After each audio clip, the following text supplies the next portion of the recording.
He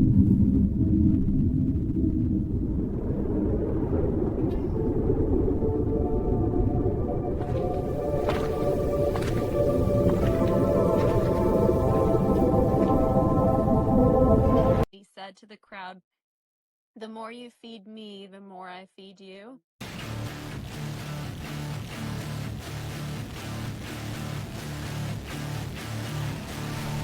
Welcome to Frail Fragment's Monster Closet, Season 3.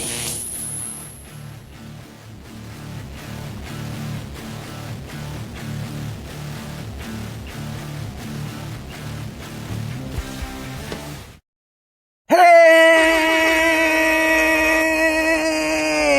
This is the Monster Closet episode 242. Tuesday, July 28th, 2026. We're here. We're bringing the storm. It's a cloudy day, and I feel kind of cloudy on the inside. I had a long, busy, exciting weekend. You know, we had our last show of the year in July, which is kind of weird, but it was a special one, man. Paminar has a special place. Well, it all came together. It was almost like an art project. We hired Sina, who's one of the best music engineers in Toronto. Big it up to Sina, man. You're awesome. He's coming on the show soon, and he's an interesting cat. He has a lot of insight on just what's happening in the world, right? So I want to have him on the show. He's a really talented musician as well. He's going to be on before episode 250, I promise you that. But he made this project sound so beautiful. And we have Ricky Ricardo Cavallo, who recorded our set in 4K, set up some lighting at the Paminar, and it was like an incredible experience. It's going to look beautiful too, so I can't wait to share this with you people. And again, this is an art project that I wanted to give back to my audience, and I just feel like, I had a vision that's a beautiful place. I mean, Ace, it's under a tree that's lit up in the back of the place, right?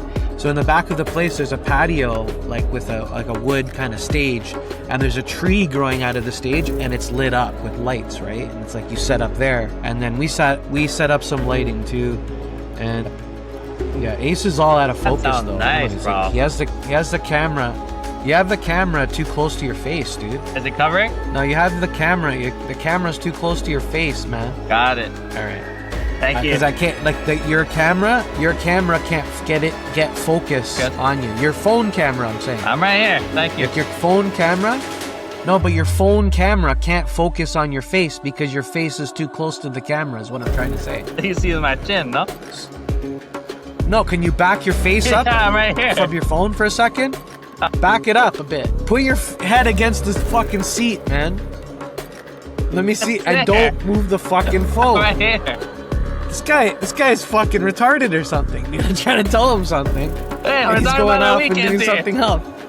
He has the fucking phone in front of his face. I'm a fucking bobblehead. I don't know. I'm a floating bobblehead. So it's good. How was your weekend, lad? I was just trying to tell you, but it's very distracting how you Why is my fucking head are in the fucking program.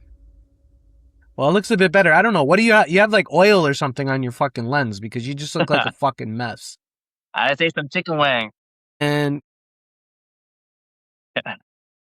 so, what was it called? Yeah, big it up Paminar in Kensington Market, 307 Augusta Avenue, for hosting that night. Free show. I mean, the crowd liked us. I can't wait to share that experience with the fans.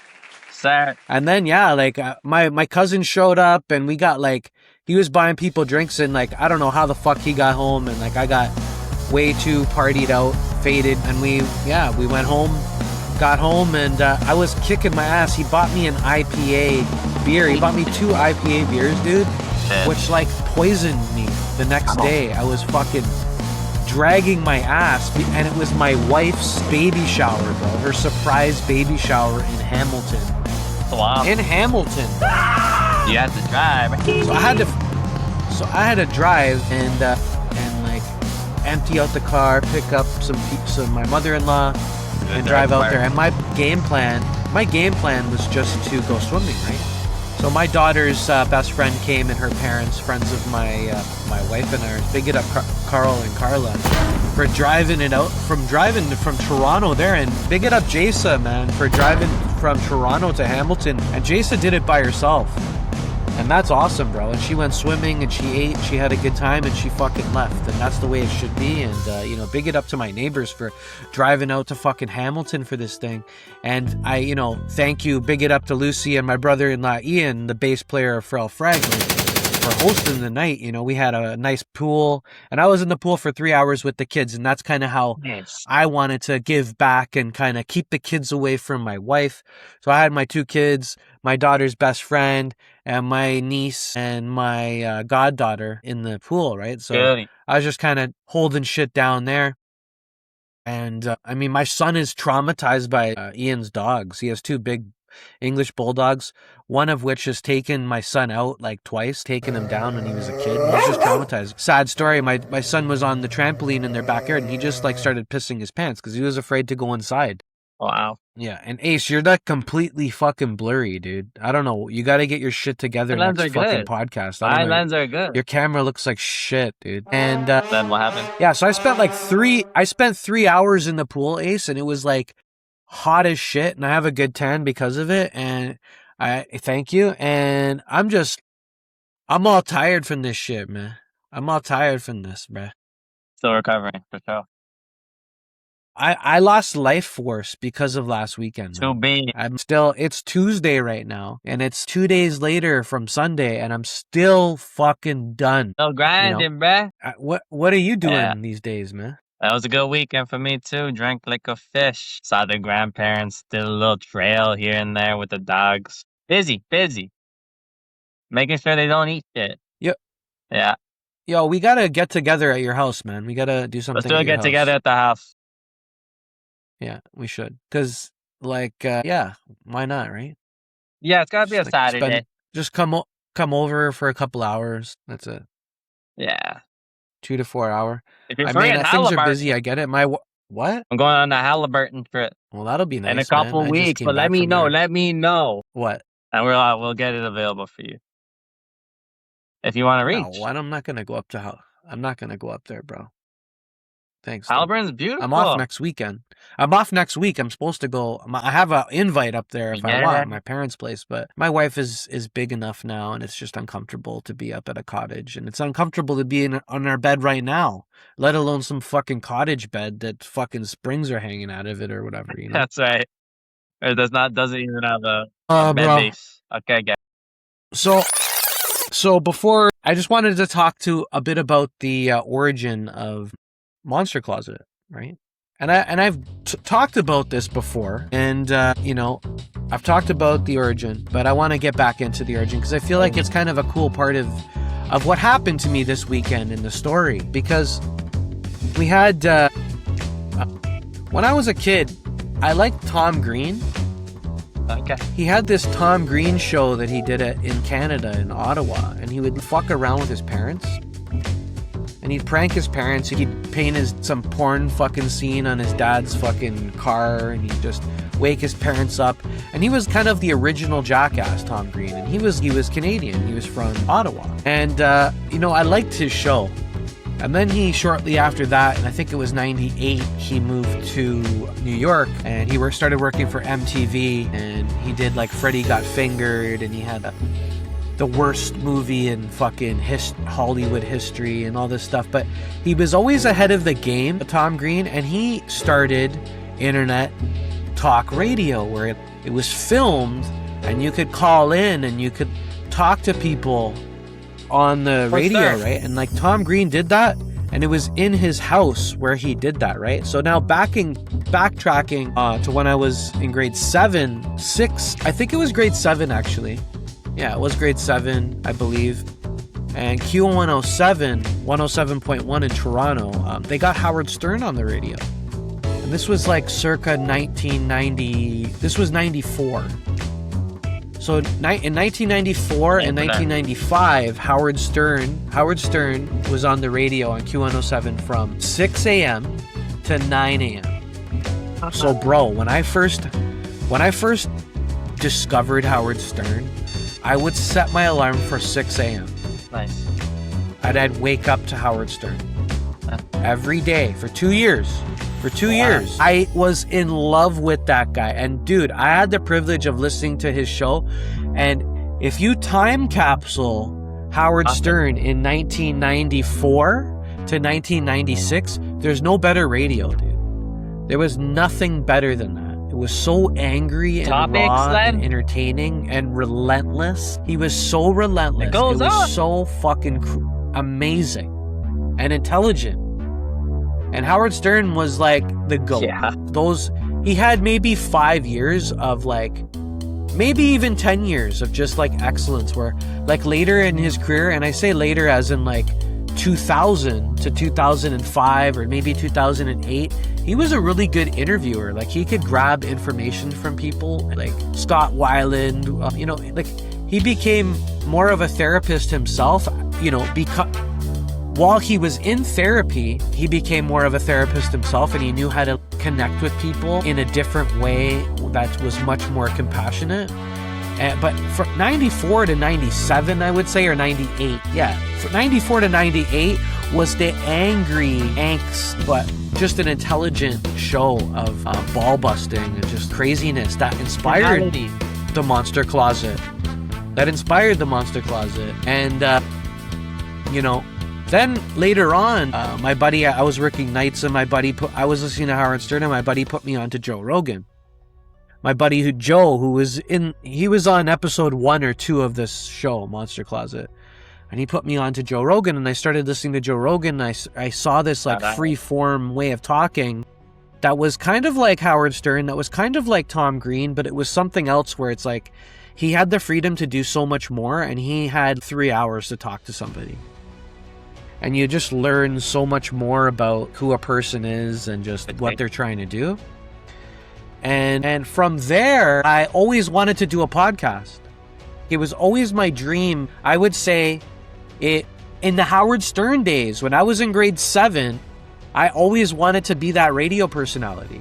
And I wanted to do that when I was a kid. Like when people would ask me what I wanted to do when I grew up in grade school and in high school, even in high school, I said I wanted to be a radio personality or a rock star. And none of this shit turned out. I still play music. I'm not a rock star, but success has changed as well. I mean, Kurt Cobain was a rock star until 1994 when he put a shotgun in his mouth and he blew his fucking brains out because he had a massive amount of fucking heroin, depression problems, and all kinds of shit. I don't know if that's success at the end of the day, and success changes. The more evolved you can be aware of things and see things. And so that changes too, and like what happiness is and whatnot. But I still play music, and we played a show last weekend, which was incredible, and I can't wait to share it with you again.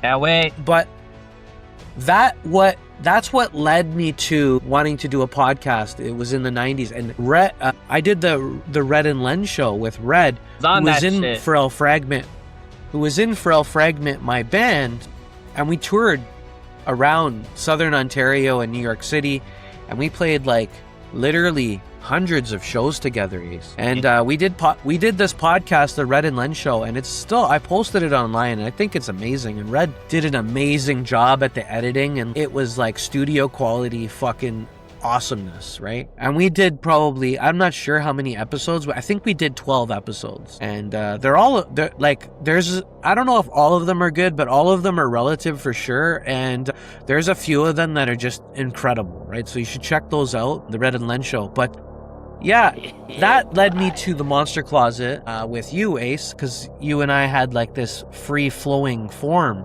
Thank you. Just like being able to kind of like just like vibe with each other and talk, right? So, I mean, that's awesome, and I really like doing this show, and it's episode 242. And I've been rambling for fucking 10 minutes already. And this gives me this opportunity to do this, whether it be because I've drank too much coffee or I have a lot of shit to say and what's on my mind. We're still learning. And what was cool is like Red and I had a falling out, and we had to go our kind of separate ways, right? And, it was cool because he came to the show on Saturday. Nice. Right, so it was like when he walked in, it was like I saw a ghost, and he came into the show, and we're like, embraced and what's up and the whole thing, and he brought his new chick, and Amazing. he reached out to me yesterday, and we're gonna like kind of meet up for a drink or a coffee or whatever. He lives close by now, so I mean that's a good amends, man, because that guy was like a brother to me, and it's like it's Seeing the homie. I've been in therapy now for 5 years, right? So off and on. I'm not saying I'm better than anybody forgive, or man. but and I was never taught how to forgive and how to be compassionate, and I'm sorry, I'm not perfect, and I've done a lot of bullshit, but I come from a place of love, and I mean well, and I'll hurt you along the way because we're selfish, and we have one track minds sometimes, and sometimes we're riding on waves of emotion, and we don't see other people's feelings, and I apologize for that, right? But so yeah, it's cool to have Red back, and that would be a nice resurgence to bring him into here, but I mean that's here nor there anyway, right? Like, I mean, I like what we have anyway, Ace, but yeah, even if he would be, if he comes on as a guest, it would be kind of like a cool full circle thing. Special. I mean, honestly, this is a hard thing to do, man. This podcast, it's hard to edit this, and it's gonna be not as often. We're gonna maybe post once a week in the future, but maybe do a podcast a week. But yeah, man, it's been fun. I mean, it gives us a voice. It gives us a chance to just say what's up to the world. And real. Yeah, so thank you.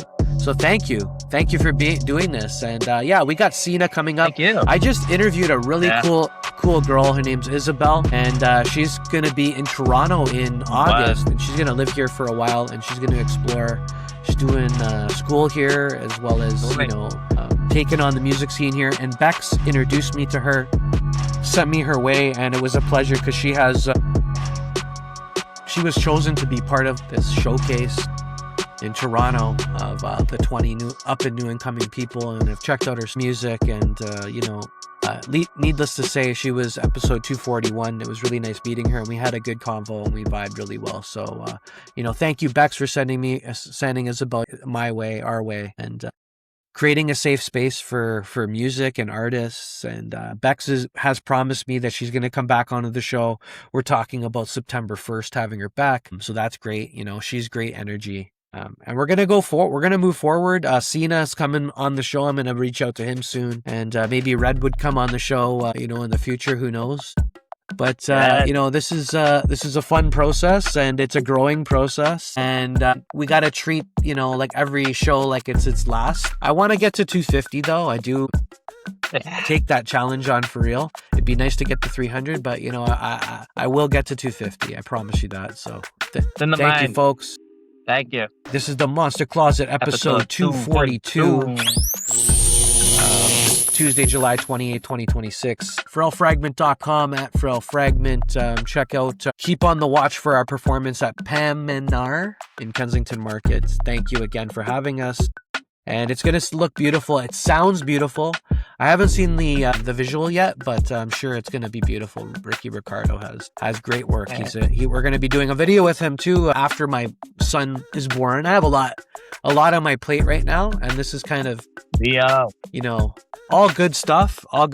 Much love. Peace to y'all. We'll be back soon. We out of this bitch. Peace. That was great.